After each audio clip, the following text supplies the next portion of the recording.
Na resposta católica de hoje, queremos responder ao Irã, que faz uma pergunta: como é que eu sei se um fato pertence ou não à tradição da Igreja com T maiúsculo? E o Irã aqui faz um exemplo. Por exemplo, algumas pessoas dizem que existe uma tradição segundo a qual Lázaro, depois de ressuscitado por Jesus, foi bispo de Marsella, na França. Mas o Evangelho nos diz, em João capítulo 12, que os fariseus fizeram planos de matar não somente Jesus, mas matar também Lázaro. Afinal das contas, Lázaro foi morto ou Lázaro foi ser bispo de Marsella? Bom, veja, aqui nós precisamos fazer uma distinção entre tradição com T maiúsculo e tradição com T minúsculo. Quando nós dizemos tradição da Igreja, tradição apostólica, nós estamos falando daquilo que é palavra de Deus.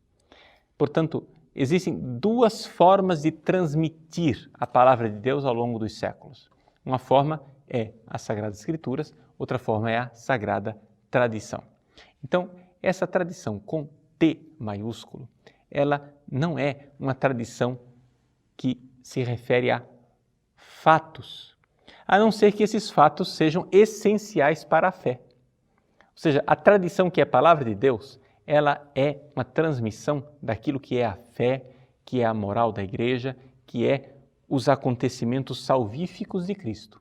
Então, por exemplo, quando eu falo de um fato, se Jesus morreu ou não morreu na cruz, se Jesus ressuscitou ou não ressuscitou, esses são fatos que pertencem à tradição com T maiúscula, porque esses são fatos que são necessários para a nossa fé. Agora, mesmo outros fatos contidos na Sagrada Escritura, se de fato os magos vindos do Oriente são personagens históricos ou são uma criação literária de São Mateus, fatos como, por exemplo, quando Jesus expulsou o demônio, não é, daquele endemoniado na terra dos Gadarenos, se Jesus expulsou o demônio de um endemoniado ou dois endemoniados, porque dependendo do evangelho, fala de um ou de dois. E lançou aqueles demônios, a legião de demônios nos porcos. São fatos que não mudam em nada a nossa fé. Ou seja, se era um ou dois, isso não muda a nossa fé. Se os magos são uma criação literária ou se eles realmente existiram historicamente, isso não é essencial para a nossa fé. Agora, é evidente, é essencial para a nossa fé se a Virgem Maria era realmente virgem, não é? É essencial para a nossa fé se os apóstolos verdadeiramente existiram, se houve um grupo dos 12, se esses 12 realmente transmitiram os poderes recebidos de Jesus aos seus sucessores. Esses são todos fatos históricos que pertencem à tradição apostólica. Então, vejam que a tradição em si, ela se refere não a fatos, mas à fé. E os fatos que são necessários para a fé fazem parte desta tradição.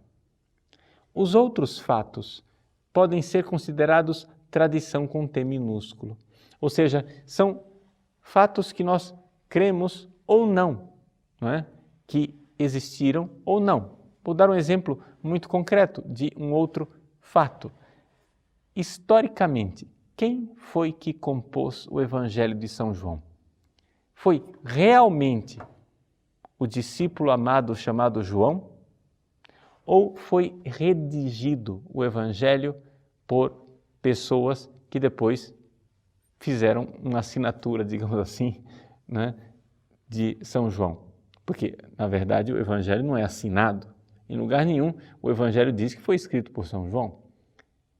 Foi uma tradição com T minúsculo ou uma tradição com T maiúsculo? Eu, pessoalmente, creio que, historicamente, o núcleo do Evangelho de São João, ele deve ser referido à figura concreta e histórica do discípulo amado São João, um dos 12. Mas essa é a minha opinião teológica baseada na tradição, mas a tradição aqui é T minúsculo. Ou seja, não é um fato necessário para a fé que o quarto evangelho tenha sido escrito por São João. Isso não muda em nada o fato de que é a palavra de Deus que está contida naquele quarto evangelho. E isso aqui os exegetas podem disputar e entre si trocar ideias e debater. Cada um tem a sua posição. Então não sei se isto iluminou um pouco aquilo que você estava perguntando. Tradição com T minúsculo, tradição com T maiúsculo. Existem, portanto, duas atitudes diferentes diante dessas duas tradições. Diante da tradição com T maiúsculo, eu devo aceitá-la com fé católica. Isso quer dizer que eu primeiro aceito aquilo que a Igreja me transmite e depois eu posso até fazer uma reflexão teológica para ver se isso tem lógica ou não, mas eu primeiro aceito, acato com a obediência da fé. Já a tradição com T minúsculo, ela pode ser investigada humanamente. Antes de você aceitar uma tradição, por exemplo, a tradição se Lázaro foi ou não foi bispo de Marsella, você pode investigar se existem documentos históricos antigos, se na verdade essa tradição foi inventada durante a Idade Média e não se refere nada a respeito de Lázaro em toda a antiguidade. Você pode ir atrás de documentos históricos para crer ou não, aceitar ou não aquela tradição com T minúsculo, porque não é algo que é da tradição maiúscula, palavra de Deus. É algo que pode ser aceitado conforme as evidências ou não dos documentos históricos. Você pode aceitar ou não, porque você é um ser humano racional, pode investigar e ir atrás da verdade. É importante nós termos esse amor à verdade. Então, duas atitudes, basicamente. A tradição com T minúsculo, eu irei aceitá-la a partir da razão que investiga, no caso aqui, através da ciência histórica, da arqueologia e de tantas outras ciências que irão me dar dados para crer ou não naquela tradição com T minúsculo. E a tradição com T maiúsculo, essa não precisa de argumentos. Eu a aceito porque ela faz parte do depósito da fé, da tradição apostólica e é necessária para sustentar o edifício da fé católica. Essa seria a resposta católica.